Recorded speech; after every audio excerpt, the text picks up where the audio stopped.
Assalamualaikum warahmatullahi wabarakatuh. Halo teman-teman, di kesempatan video kali ini saya akan menjelaskan terkait model dan strategi pembelajaran PAIKEM. Ingin tahu? Simak video ini ya. Pertama, terkait definisi model dan strategi pembelajaran PAIKEM. Apa sih strategi dan model pembelajaran PAIKEM itu? Strategi dan model pembelajaran PAIKEM merupakan singkatan dari pembelajaran yang aktif, inovatif, kreatif, efektif, dan menyenangkan. Yang pertama yaitu adalah pembelajaran yang aktif, yang bermakna pembelajaran yang bermakna pada peserta didik, atau disebut dengan apa? Ya, disebut dengan student center. Di mana dalam pembelajaran ini peran guru adalah sebagai fasilitator, tetapi guru dituntut agar mewujudkan pembelajaran yang aktif sehingga peserta didik itu bisa menyampaikan pendapat gagasannya dan terlibat secara aktif di kelas. Dan yang kedua yaitu adalah inovatif, yaitu pembelajaran yang berbeda dari sebelumnya. Di masa sekarang ini tentu seorang guru dituntut agar mewujudkan pembelajaran yang relevan dan senantiasa mengintegrasikan dengan perkembangan teknologi.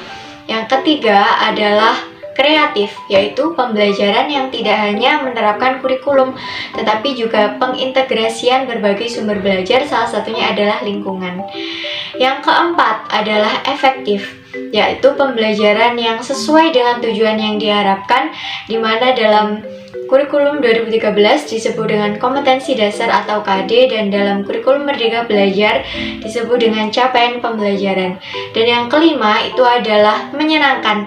Menyenangkan di sini bermakna pembelajaran yang tidak hanya mengandung lelucon atau senda gurau, tetapi pembelajaran yang membuat peserta didik itu merasa aman, nyaman, dan asik. Selanjutnya terkait dengan langkah-langkah strategi pembelajaran PAIKEM. Nah, untuk langkah-langkahnya ini secara umum sama dengan penerapan strategi pembelajaran pada umumnya ya teman-teman, yaitu ada 3 tahapan. Yang pertama adalah perencanaan, pelaksanaan, dan evaluasi. Yang pertama, perencanaan. Dalam tahap perencanaan ini ditetapkan materi, kemudian tujuan, didahului oleh penetapan tujuan pembelajaran dulu, kemudian materi, lalu media, dan kemudian teknik penilaian yang akan dilakukan, termasuk penilaian dalam ranah kognitif, afektif, dan psikomotorik. Kemudian tahap kedua yaitu implementasi atau pelaksanaan atas apa yang telah direncanakan tadi. Tahap ketiga itu evaluasi. Dilakukan penilaian apakah penerapan strategi PAIKEM ini sudah efektif atau belum, kemudian disertai dengan perbaikan pada pembelajaran selanjutnya. Nah, untuk implementasi dari strategi PAIKEM ini itu dapat menggunakan metode yang variatif, yaitu diantaranya melalui metode reading aloud atau membaca dengan keras, membaca terbimbing, kemudian memasangkan kartu, menjodohkan kartu itu ya. Lalu ada juga ceramah kombinasi, maksudnya metode ceramah yang kemudian dikombinasikan dengan metode tanya jawab, metode diskusi, dan kemudian metode tugas. Yang selanjutnya yakni implementasi strategi PAIKEM dalam pembelajaran pendidikan agama Islam atau PAI. Nah, secara umum untuk implementasinya itu bisa diterapkan dalam semua mapel PAI, baik itu akidah, akhlak, Quran, hadis, kemudian fikih, dan sejarah kebudayaan Islam. Dalam kesempatan kali ini, saya akan mencontohkan implementasinya dalam pembelajaran sejarah kebudayaan Islam, subtema kemajuan peradaban Islam pada masa dinasti Abbasiyah. Langkah-langkahnya dimulai dari apersepsi dulu. Jika yang dibahas itu adalah kemajuan peradaban Islam pada masa dinasti Abbasiyah, maka guru dalam hal ini dalam kegiatan apersepsi itu bisa menanyakan materi sebelumnya. Materi sebelumnya tentu berkaitan dengan sejarah dari dinasti Abbasiyah ya.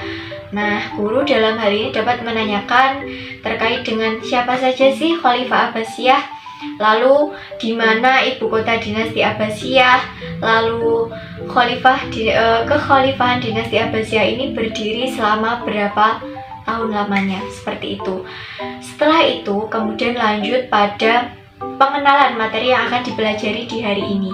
Tetapi guru tidak bisa langsung menjelaskan, anak-anak, hari ini kita akan mempelajari kemajuan peradaban Islam pada masa dinasti Abbasiyah. Tidak bisa seperti itu. Guru terlebih dahulu bisa menyajikan gambar yang akan mengantarkan peserta didik menuju materi terkait kemajuan peradaban Islam pada masa dinasti Abbasiyah. Misalnya yaitu gambar Al-Ghazali seperti yang ada di slide ini ya. Nah, nanti guru bisa memberi clue sedikit, yaitu sosok Al-Ghazali ini adalah seorang ulama ahli tasawuf, dan salah satu bukunya yang terkenal itu adalah Ihya Ulumuddin, sehingga peserta didik itu dengan mudah mengenali tokoh ini ya, tokoh Al-Ghazali. Nah, menuju pada materi.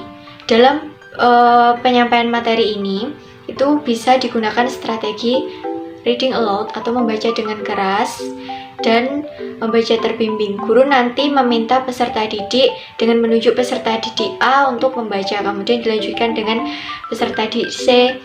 Dan ini bisa diterapkan pada peserta didik yang misalnya kurang konsentrasi ya. Nah, nanti mereka bisa kembali berkonsentrasi mengikuti pembelajaran. Kemudian dievaluasinya, jika berdasarkan pada model PAIKEM itu bisa melalui strategi make a match, yaitu menjodohkan kartu. Itu ada 2 kartu nanti yang harus dipasangkan oleh peserta didik. Untuk contohnya bisa seperti gambar ini. Misalnya ada tentang Abu Nawas, kemudian Harun ar-Rasyid, lalu Ibnu Sina. Kemudian untuk pasangannya juga ada di contoh ini. Ada The Golden Egg, kemudian sastrawan dan pujangga. Nah, itu untuk pasangannya itu jangan dibuat misalnya 3 dan pasangannya 3, tetapi dibuat lebih sehingga bisa mengecoh peserta didik. Mungkin itu yang bisa saya sampaikan dalam video kali ini. Syukron katsiran.